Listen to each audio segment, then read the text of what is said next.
How did the alternative minimum tax, AMT, become a law?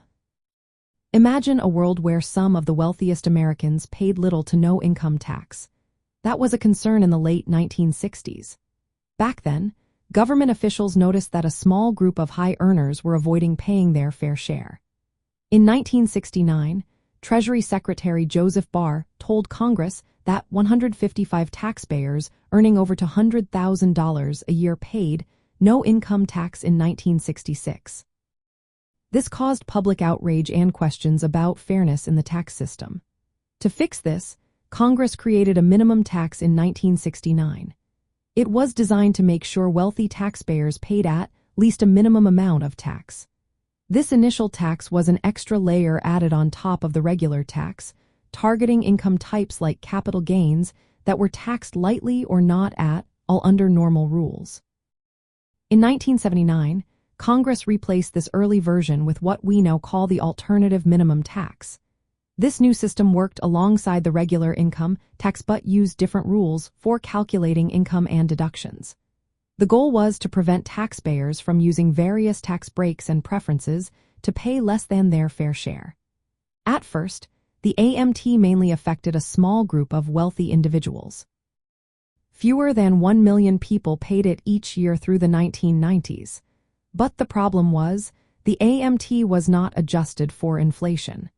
As prices and incomes grew, more middle-income taxpayers found themselves caught in the AMT net.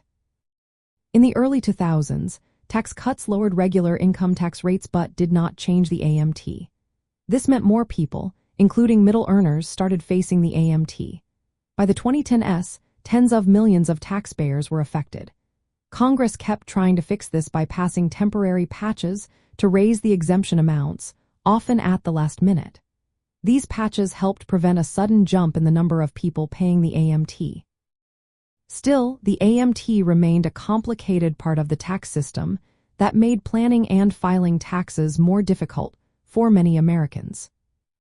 For Generation X, now in their prime earning years, understanding the AMT is important. Rising incomes, homeownership, and investment income can trigger the AMT. It can unexpectedly increase tax bills and reduce disposable income. Knowing how the AMT works helps in making smarter decisions about deductions, investments, and when to realize income. This knowledge can be a key part of managing wealth and planning for retirement. In summary, the AMT was created in 1969 to address tax avoidance by the wealthy. It evolved into its current form in 1979 and has grown over time due to inflation and policy changes. Today, it impacts a broad range of taxpayers, including many in Generation X. Being aware of how it works can help you plan better and keep your tax bills manageable.